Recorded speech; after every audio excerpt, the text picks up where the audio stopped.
Have you ever had a technical disaster while recording? What's my daily routine look like? The most requested question that I always get is, how did I start working for Logan Paul? And sound is rolling, video is rolling, and we are here. Now, I'm not going to say it's my first official podcast, but I think more of a long form format is kind of what people are going for nowadays. I'm excited to present to you the first iteration of it. So stick with me. Might be some growing pains, but we're excited for it. And if you saw the title of this video, it is the 10 questions with Logan Paul's podcast producer, aka me, Kaleb Karnow. If you guys have any other further questions too, after these 10 questions, feel free to put them in the description. Kind of just going through this video to talk about maybe some things that, well, first off, questions that you guys have already sent me and that I get asked pretty often. But secondly, questions that would intrigue the possible viewer, somebody that's trying to get into a certain line of work that might align with what I'm doing right now. I am the full-time podcast producer, editor, videographer, digital media manager, among other things. But I'm excited that this channel is going to kind of showcase a little bit more about what I do, some of the different hats I put on, and hopefully I can entertain you along the way by maybe telling you some different stories that you might not have known. But the most requested question that I always get is, how did I start working for Logan Paul? And that's a very long story. I actually did a whole podcast on it with my brother. I'll link that right here. But essentially, it was a cold email. I was about to go into my senior year of high school, and I had been a fan of Impulsive for maybe like 6, 7, 8 months or so.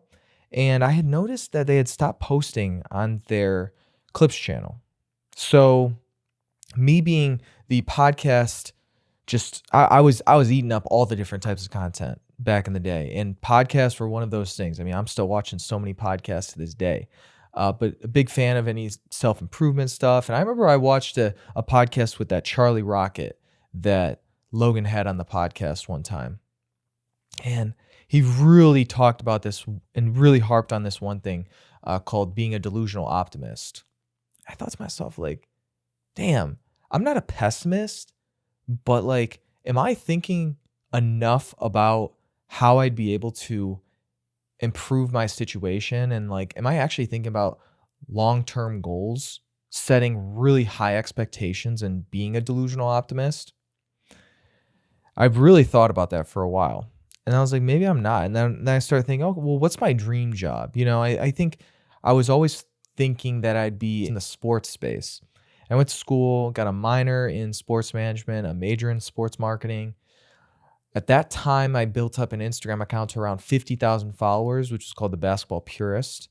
And I think it's back up to 50K followers. That's a whole nother thing in itself that I can kind of talk about if you guys wanted to listen about how I built that up to 50,000 followers. But I started to understand social media a little bit more, and I really like the Joe Rogan's Clips channel. I looked at it and I was like, dude, this guy is pulling mad amount of views. I don't have time for a 3-hour podcast to watch the full thing of Joe Rogan. What better way to talk and cut down a podcast than to make clips?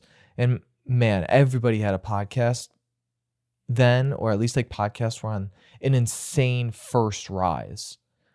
And Logan's was one of them. And I saw that he had not posted on his Clips channel for 3 months. And I told myself after that Charlie Rocket episode, I said, all right, I need to be delusional optimist. If it gets to that 4-month mark and he hasn't posted on this Clips channel, I'm going to reach out. I'm going to email him. I'm going to try and do my best to get my foot in the door, because I want to try and improve this page. It got to that 4-month mark. And right around that time, I was just about to start my senior year and shot off an email, I can go into more of the details of what the actual email entailed, but to spare you the detail, shut off that email. To my surprise, a few days later, this dude Logan ended up responding, and I shut off tens of different emails to different accounts, other people that were on the podcast, like Spencer was on the podcast at the time, Mike was on the podcast at the time. Probably sent it out to like manager Jeff, you know what I mean? Like I sent everything out to everybody, just spammed it all out. But it was a well-crafted email, and it was a well-crafted statement, and I showed exactly how I would actually improve Impulsive Podcast. Before I knew it, that dude responded to me. I remember I was just out at a bar day before the first day of college, first day of senior year of college, and I look at my phone and I'm like, no way. No way. I was like, if this is true, if this is actually him, then this has changed my life forever. And it did. It really did. That was the moment that probably changed my life forever, changed how I thought about things. And, for the next 6 months, I built up the Clips channel. And that was just part-time since I was doing it with school as well. Fast forward about 6 months, I graduate. I'm looking for a job. Parents pressing me. What are you going to do after college? You got to get a job, blah, blah, blah. And I, at that time, the person who was actually working and doing the videography stuff, he decided that he was going to move on, start his own podcast venture. And I was like, hey, Logan, I'll move out to Puerto Rico. Actually, no, it wasn't Puerto Rico at the time. It was LA. I'll move out to LA. I'll do the videography. I'll do the editing. I could do it all. You know what I mean? And I was just like, I didn't know as much about that stuff at the time, but I was willing to learn. And I think that's one of the main takeaways you can kind of take from something like this. It is just hearing that you have to have a willingness to learn, and you have to be willing to actually send something to somebody for them to actually respond. And before I knew it, within like 2 to 3 weeks, in the middle of COVID, we went out there and then I started filming the podcast. Definitely had some shaky moments starting with like the filming and everything like that. I remember at the time I didn't even know anything about multi-sequence editing, and that's such an important part of what I do. Like that Sadhguru podcast, I still remember to this day how hard it was editing.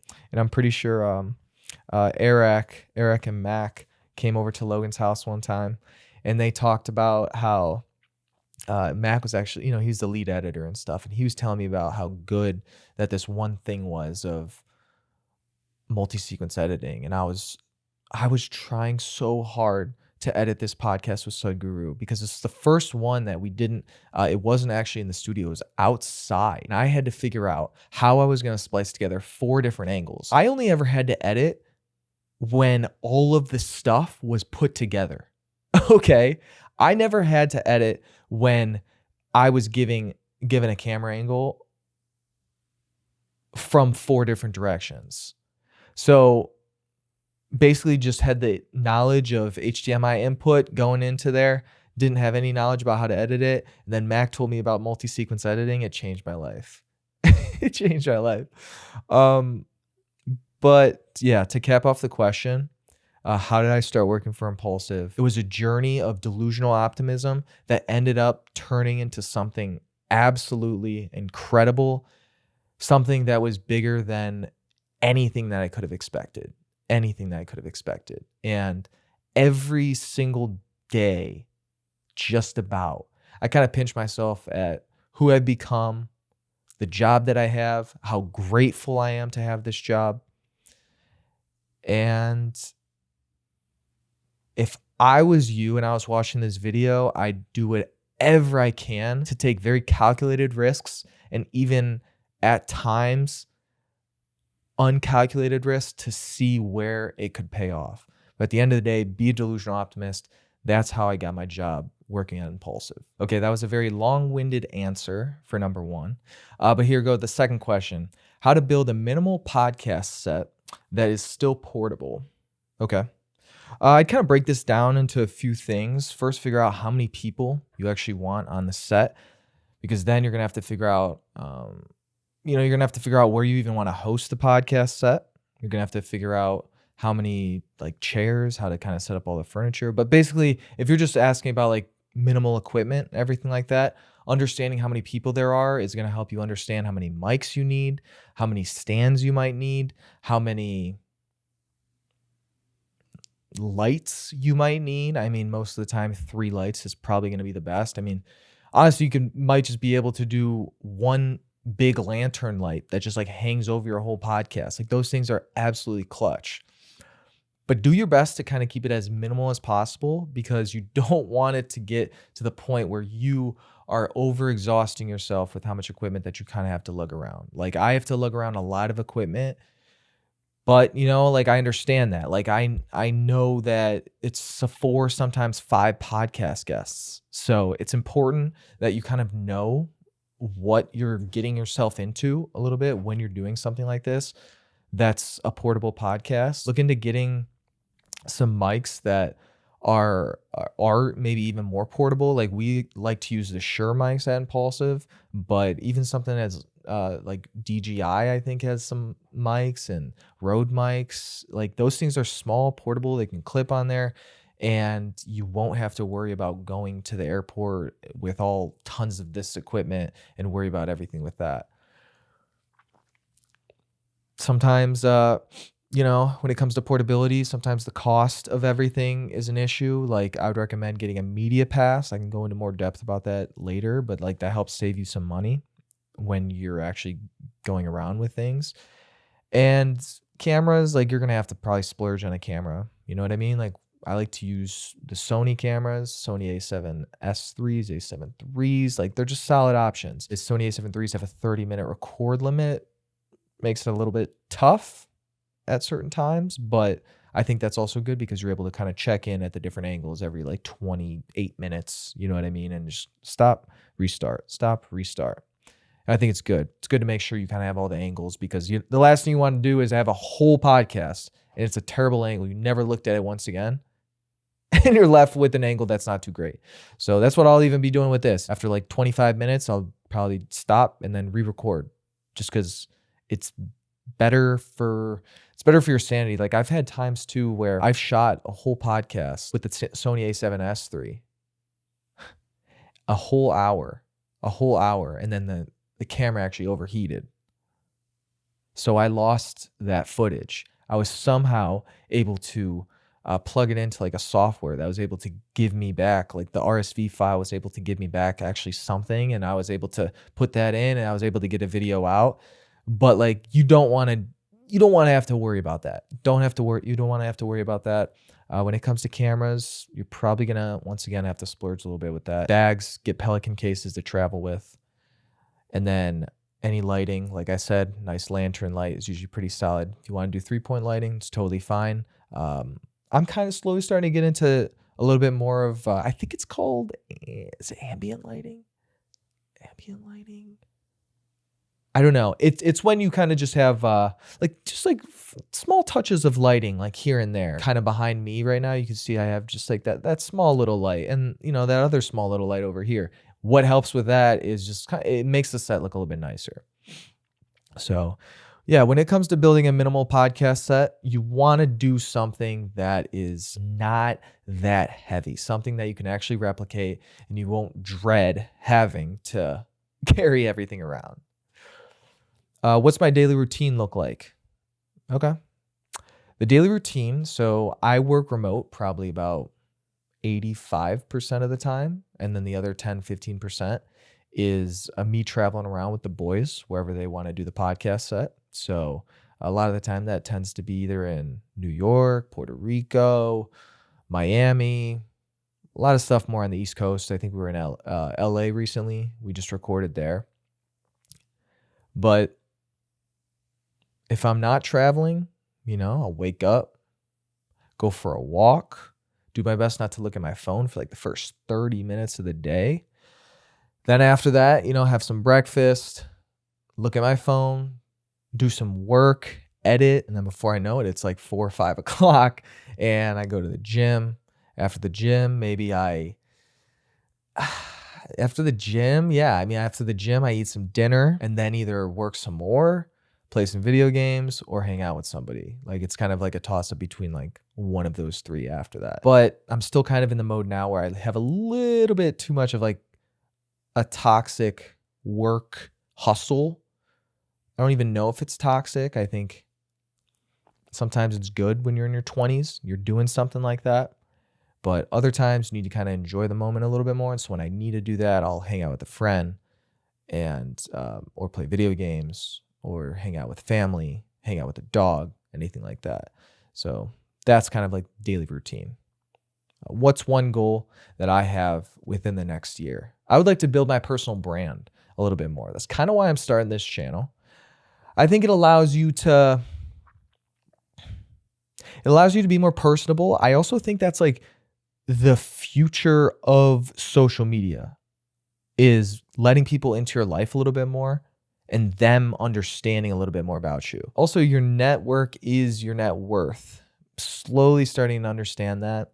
I just moved out of LA recently, and what I'm kind of understanding is how important having different creators or people around me who are striving for something great and I want to be surrounded by, sometimes that's tough, you know, in an area that doesn't have that. Like LA has that, but you got to be careful because LA also has people who just mooch off you and don't really care about you personally.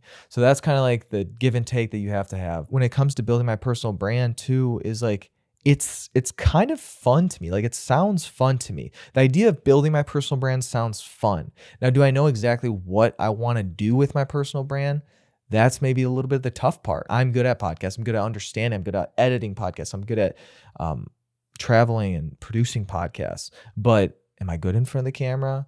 Do I want to be doing something else? Like, do I want to be doing Twitch and go live? Do I like long form content? Would I rather make short form content? I'm good at short form content, but wait, I'm actually pretty good at editing long form content too with podcasts. Which one do I do? It's tough to try and figure out, but I think building your personal brand is it's overall just like fun. Just like try it. You know what I mean? And I think I see so many people who maybe are a little bit less talented than me, but put themselves out there more. And I respect them like so much because they're willing to take like constructive criticism or just criticism in general from the internet. And they're willing to put themselves out there and do something that they love and build their personal brand, have the balls to actually build their personal brand. So shout out to those people who do that. Next question is, how can the NBA improve the bad ratings? Okay. I've been watching a lot of WWE events recently. With Logan being in the WWE, I've come to realize that storytelling is king. And one of the big factors when it comes to storytelling is building drama. You want to fix the NBA, you got to give it some drama. You got to build up the superstars. You got to make one a hero, make one a villain. I watched part of the documentary. It followed all 5 of the NBA players. It followed like Anthony Edwards, Jason Tatum, LeBron James. And one of the things that it did very good is that it made players like Anthony Edwards a villain, made players like LeBron James look like a hero. And I guess it also made Jason Tatum kind of just look just as boring as he kind of is. No offense, but like he doesn't have like the biggest personality. But like some people can kind of resonate with that. It's kind of like the same people who like resonate with Kawhi Leonard being a guy. So you got to build drama. You got to build drama when it comes to this. And one way that you could build drama is by building those characters. But it's also like things like less strict technical fouls, using more common sense in the NBA. The average fan should be able to look at that and agree with the call that like somebody's making and realize like they're not taking advantage of the rule or anything like that. So you want to fix the NBA, build some more drama, build some more hype. That's what you got to do. What is the future of short form content? I'm going to take this in 2 different directions. The first one is going to be podcast clips. Quality is going to be huge with podcast clips. Ideally, you're posting at least 1 quality piece of podcast clip per day. If you can't put that out, do like every other day. But if you're not doing that, you're probably not going to grow very fast. That's one of the main things, especially I've seen that on Instagram, especially on TikTok. It's like you got to post a lot. But I'm telling you, quality is going to be the way to go. you got to be good. You got to be good at editing clips and your short form content. You can't get by just taking your long form content, putting it in a 1080 by 19 format and just posting it. No captions, no pop-ups, no music. You need to make somebody feel like they are watching something great and that's actually produced well. There's so much crap on social media. You're not going to be able to get it to stand out unless you do something like that. Now, when it comes to creating content that's just like everyday content, I think relatable content is the way to go. Now, what I mean by that is platforms like Snapchat and platforms like Twitch and even TikTok are coming around to realizing that people want to feel like somebody else is listening and they want to feel like they are vibing with that person. And, I guess YouTube kind of maybe does this with more longer format and content like that too, depending on what they're putting out, if it's not like highly produced. But most of the time, most people can't produce highly produced videos. But yet those videos are the ones that are popping off. So be more relatable. And honestly, the sad reality, if you want to call it, is that you kind of have to clip farm. Is somebody going to watch a full-length podcast without you actually clipping something up or thinking about something in advance that could be viral? Probably not. You know what I mean? Is somebody even going to watch the clip if it's not something that's even viral worthy? Probably not. You got to kind of clip farm. Think about something that could go viral in advance. Next question is, what do you do in your free time? Okay. I'll preface this by saying I struggle, and I guess I kind of maybe already touched on this a little bit. I struggle with the idea of how much time I should put into building my personal business versus how much time I should put towards actually enjoying my 20s. And I think a lot of maybe young entrepreneurs or young professionals think about this, and this comes up with them. It's a tough one. It's a tough one to balance. I always like to think about like, oh, what's going to be best for like the future of my family. Now, I don't have a wife and kids yet, but when the time comes, I want to feel like I'm financially secure with them. The trade-off of that is if I'm going out and partying, am I making money? Probably not. Am I making progress to make money? Probably not. Now, to answer the actual question, what do I do in my free time? I play basketball. Yes, sir. I play basketball. I do my best to go outside, touch some grass a little bit. I do like to walk. I like to get a morning walk, afternoon walk. It's a big thing when it comes to working remote. Find a way to get out of the house. Gotta find a way to get out of the house. I like hanging out with friends, hanging out with family, hanging out with my pets. Those are all probably my big ones. Did I say Yeah, I said basketball. And then, there's things such as like playing video games where I really need to just like relax the mind, not think about anything, and just have fun, just game a little bit, play some Fortnite. Not a big show guy. I do like to watch some movies every once in a while, but like even those, I feel guilty because I'm like, oh my God, I really just spent 45 minutes, an hour and a half watching this movie or this show, this episode to this show. And I'm only on season 1 and there's 10 seasons. It's like, what am I doing? What am I doing with my life? So that's a little tough, being 26, you're trying to figure out what exactly works best for you. But yeah, do my best to always try and be connected with people as much as I can. You don't want to drain your social battery, but you should do your best to make sure you're not completely isolated. Do you ever get recognized by fans? Okay, I've gotten recognized 3 times. 3 times. I don't know. I just put it up like that. There we go. 3 times. I believe the first one was this one dude named Ryan. And we actually still kind of stay in touch now. He came up to me after we did a podcast with like Roman Atwood. And he said like I inspired him to kind of, I think it was like take the step to doing what he wanted to do. And I think he was like being the videographer for Roman Atwood. He might be doing stuff with like Jesse James West now. But when I heard that, I was like, yo, It's like, I think I might have been in the podcast game for like a year or two, haven't put out like a crazy amount of content, but just the fact that like somebody stumbled across a piece of my content or just likes my work. At first it was like, yo, is he trolling me? You know what I mean? Did somebody put him up to this? And I was like, yo, no, he was actually being like really genuine about it. And that's actually kind of crazy that I inspired somebody like that. I hope to inspire whoever's kind of watching this now to this day to take the leap, do something that, you know, you might be passionate about. But that was definitely a pretty cool moment. And then after that, I remember it happened also at like the airport at like after a red eye. So it was at like 5 a.m. I think I was getting my stuff from the airport, and he might have asked to take a picture too. And I was like, dude, I thought he was kind of trolling too as well. I was just like, there's no way. Like, out of all the times that somebody would come up to me and see me and everything like that, like this is one of them at 5 a.m. Waiting for my big luggage case. Maybe that's part of the reason why he was able to spot me. So that was interesting.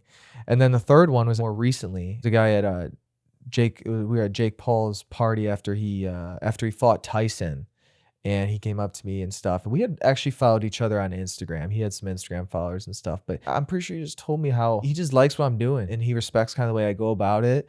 And whenever I hear these kind of stories about people who might have been inspired a little bit by my work to like take the leap or like continue doing what they're doing, it feels good. Like it feels good. It feels good to think that I could be inspiring somebody. So shout out to people who are making other people's lives better by telling them either advice to get to a spot, or giving people like flowers that, hey, you changed my life. Like that thing for me was when I told Gary Vee, you could probably check it out on my Instagram, how much he meant for me when I finally met him and how he ended up helping me get the job with Logan indirectly. But yeah, nonetheless. Two more questions. Okay. How can small podcasters compete with big ones? Been giving this advice out lately to a lot of people, whether it's in the podcast game or whether it's in general. You're starting a new channel, do your best to niche down, okay? Niche down. And then when a video pops up or goes viral for you, double down on that. Create something that is like that again, maybe just like a slightly different variation. That's how you get in the algorithm. You want momentum at the end of the day when it comes to growing your podcast. I mean, I'm talking more on YouTube, but yes, just growing your podcast in general. Like, people want you to be known for something. Why did Call Her Daddy blow up in the first place so much? It's because that was one of the best avenues for girls to talk about, you know, all of that stuff. Why did Joe Rogan pop off so much? It's like, yeah, he might have been like a first adopter, but like nonetheless, he niched down and he talked, maybe he's not really like the best example because he's not crazy niche, but his niche is, or at least was, like UFC stuff. And any of these big podcasts nowadays tend to talk about like a lot of different things. Like us at Impulsive, we talk about a lot of different things. Now we're slowly starting to find a little bit more of a niche when it comes to having on big guests, like A-list celebrity guests, but also on the other hand, having on could be also A-list, but also like WWE stars. And that's kind of like slowly inching into like our niche. And so like people see us as maybe like a WWE podcast now, which is totally fine. And it actually helps niche us down and we get an even more loyal audience because of that. Now, you don't have to go fully forced into this like and feel like you're obligated to only post about one thing at a time, but being niche helps you out a ton. When I think about Impulsive, we talk about sports like every once in a while, but we only maybe talk about it for like 5 minutes, or like we talked about the Super Bowl with Saquon Barkley and the Eagles and all them for maybe like 2 minutes. Now, if there was somebody that made a full-on deep dive for like 30 minutes, 30-minute podcast or something about that, about like how the Eagles would win and how the Chiefs are going to lose, blah, blah, blah, blah, then a sports fan is going to be a lot more inclined to listen to one that's a much more deep dive of that topic instead of a shallow dive, basically, of only talking about it for 2 minutes. So if I'd recommend niching down into something and kind of being known for something. And then last question, have you ever had a technical disaster while recording? Yes, we've had a technical disaster. Audio disaster happened on Casey Neistat's first episode. Second episode, everything was pristine. I don't really handle the audio, but something happened. I don't know. This was also in-house when we were in the LA house. Something happened, and so we had to end up using, I believe, one of the mics that's just like built into one of the cameras. And so it just sounded like it was underwater the whole time. Felt bad for like Casey Neistat. It was almost kind of ironic because like Casey Neistat's kind of like tech guy and an iconic podcast that was stifled by the bad audio. Like I think some of the comments on that episode are not that great. They're like, why does it sound like this podcast is like underwater, you know? And it's just like, damn, like that was not a good situation to happen. But cool. Hey, those are all the 10 questions. I kind of like this more chilled, laid back type vibe when it comes to podcasts. If you enjoyed it, make sure to like and subscribe. I probably, now I'm thinking about it. Hopefully I didn't say too much with this podcast, but we're learning.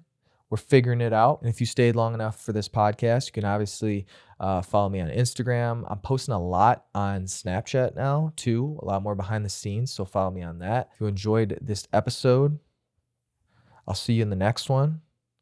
It's funny. Whenever I think about like a podcast ending, I think about like impulsive. So it's like programmed in my head. Like, all right, guys, make sure to like, comment, subscribe. We'll see you in the next one. Peace. You know, I feel like that's like the iconic thing that like I should say. But I don't even know if this is a podcast. It's just a long form sit down conversation talking about whatever. If you enjoyed this, let me know. Leave a comment about other questions, maybe things that you might want to know about. To the moon, baby. To the moon. Make sure to subscribe. I probably threw in about 70 different CTAs right there. If you do just one of them, it would make me very proud. I'll see you in the next one. Peace.